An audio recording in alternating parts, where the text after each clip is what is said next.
Pour moi, quand t'écris tes résolutions du nouvel an, c'est déjà trop tard. Ça a commencé avant, en hiver, et aujourd'hui je vais te donner 10 conseils pour être au top en hiver que tu vas pouvoir tenir sur 2024 mais aussi sur toute l'année de 2025. Donc déjà, je te conseille de profiter de la luminothérapie. C'est gratuit et en hiver, ça fait vraiment un coup de boost de se mettre devant de la lumière du jour, et c'est hyper connu typiquement dans les pays scandinaves, la luminothérapie, parce que souvent en hiver, il fait gris. Vu qu'on est dans un mode de vie assez sédentaire, on a tendance à pas trop être exposé et ça a un réel impact sur notre morale. C'est pour ça que si tu peux, essaye de sortir 15 à 30 minutes par jour, juste t'exposer dehors à la lumière naturelle, et je t'assure que ça va vraiment te donner un coup de boost au niveau du moral, mais en même temps te garder en bonne santé et te garder actif. Et encore mieux, s'il fait beau, reste encore plus longtemps, ça aura doublement de bénéfices. Avec ça, je te conseille de bouger tous les jours. Je sais que l'hiver, c'est la période de l'hibernation, le moment où on est un peu plus reclus vers soi, où on voit un peu moins de monde, mais justement, c'est le moment où il faut rester actif, parce qu'une mauvaise habitude, ça vient très vite. Tandis qu'une bonne habitude, ça prend un peu plus de temps, parce que souvent, c'est un peu moins confortable à prendre. C'est pour ça que juste rester actif, essayer de se mettre un peu des petites routines. Par exemple, au travail, si tu vas en voiture, tu te gares 1 km, 2 km avant, comme ça tu fais la marche à pied. Pareil si tu prends les transports, juste te mettre voilà, des petits défis quotidiens ou hebdomadaires pour juste rester actif, parce que c'est vraiment trop simple en hiver de se laisser aller, alors que je vous assure qu'il y a plein de petites fenêtres qu'on pourrait utiliser pour être actif. C'est bête hein, mais je vous assure que marcher pour aller remplir sa bouteille d'eau, déjà c'est vraiment de l'exercice, et ça peut s'appliquer à beaucoup d'autres choses. Je sais aussi qu'en hiver, on a faim,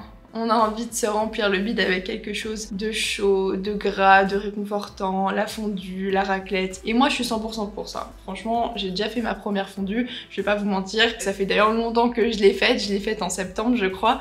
Mais c'est quelque chose qui est totalement normal en hiver. Par contre, ce qu'il faut éviter, c'est d'être trop dans l'abus. Et ça va pour tout. Mais surtout en hiver, ton corps, il a pas besoin de tant de gras que ça. Je sais que c'est un peu une conception que on a besoin d'énergie, de fuel pour cette période qui est difficile. Mais on est tellement sédentaire, et aujourd'hui, on est tellement bien couvert avec nos doudounes, nos sous-doudounes, nos parkas, nos trucs, que finalement, on n'affronte pas tant que ça l'hiver. Hein. On est plutôt bien dans notre confort. Donc la nourriture, elle a pas besoin d'être énormément adapté à cette saison. C'est pour ça que si tu as envie de manger un peu plus consistant, essaye de le faire avec des choses un peu plus regardant de ta santé. Par exemple, au lieu de mettre 3 tonnes de sauce, évite.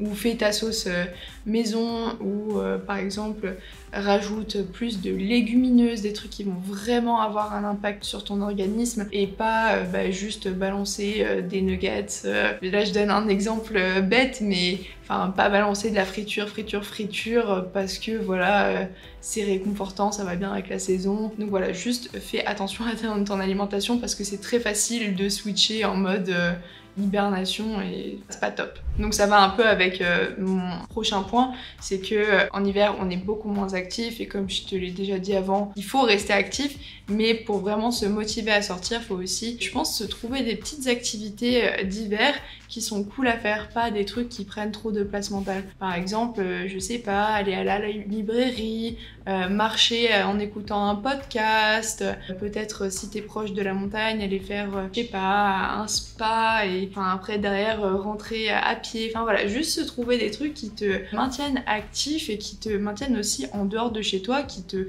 forcent un peu à sortir, à faire des trucs, parce que comme je te le dis toujours, c'est pas parce que tu fais 10 km que voilà, t'es le roi du fitness.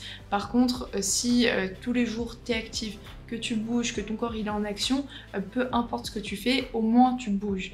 Donc au moins sortir de chez toi, c'est déjà vraiment super. Au niveau sport, moi je te conseille de prendre un abonnement à la salle de sport. Parce que si tu vas pas à la salle, t'auras le seum d'avoir payé ton abonnement et c'est relou de voir mensuellement de l'argent qui part. Et en plus de ça, on a envie d'être en bonne santé, on a envie de se préparer déjà pour le printemps qui arrive bientôt, on a envie de se donner une motivation, de faire quelque chose après le travail plutôt que de rentrer, ou après les cours plutôt que de rentrer directement et se mettre sur ton téléphone. Donc la salle de sport pour moi c'est un peu la meilleure chose à faire. Et typiquement si c'est quelque chose que t'aimes pas trop d'aller à la salle, je te conseille de, dans tes écouteurs, mettre quelque chose qui pour toi a vraiment du sens, a vraiment une utilité. Par exemple, moi ce que je fais parfois quand j'ai pas envie d'aller marcher, eh bien j'écoute un podcast sur un sujet qui m'intéresse. T'as l'impression de faire non pas la marche ou la séance de musculation en l'occurrence, mais d'apprendre quelque chose et justement de te cultiver de l'intérieur. Ça aide en fait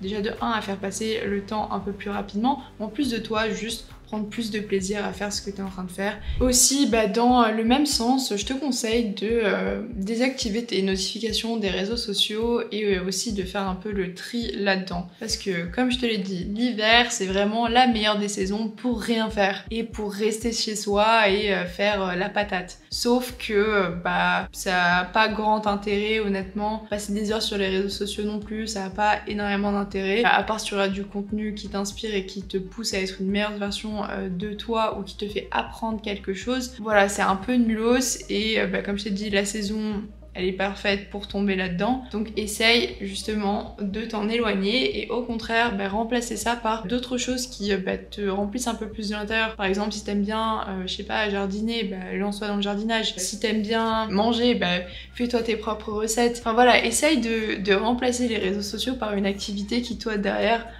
crée un réel gain. Je sais que moi typiquement là au travail j'ai pas le temps le soir de rentrer et de me préparer à manger, donc le dimanche par exemple c'est parfait de passer une partie de la journée à cuisiner quoi et à découvrir des nouvelles recettes. Donc voilà, juste essaye de baisser ta consommation de réseaux sociaux parce que ça aussi ça va vraiment éteindre ta vibe et pas être bénéfique pour toi sur le long terme en soi. Mon dernier conseil, ce serait vraiment de faire en sorte que ton environnement soit propice à un mode de vie sain. Range ton appart, échange les fringues d'été avec les fringues d'hiver dans ton placard, fais du ménage, achète des petites lumières qui donnent un peu plus l'impression qu'il fait jour et qu'il fait beau dehors, ou des lumières un peu plus tamisées pour donner une ambiance un peu plus cosy. Et voilà, crée-toi un environnement où tu te sens bien, où tu te sens productif, où tu te sens à l'aise. Comme ça, je t'assure que ça te donnera beaucoup plus de motivation à accomplir ce que tu as envie d'accomplir plutôt que d'être dans un bordel, parce que le bordel ça reflète en fait complètement ce qui se passe dans sa tête et généralement c'est un peu difficile d'avancer et de réaliser tout ce que tu as envie de réaliser quand chez toi c'est pas ordonné quoi. Donc voilà, j'espère que ça t'aura été utile, n'hésite pas à en mettre d'autres en commentaire, mais en tout cas si t'es encore là ça me fait trop plaisir, n'hésite pas à lâcher un petit like ou à t'abonner et sinon on se dit à bientôt sur internet. Bye!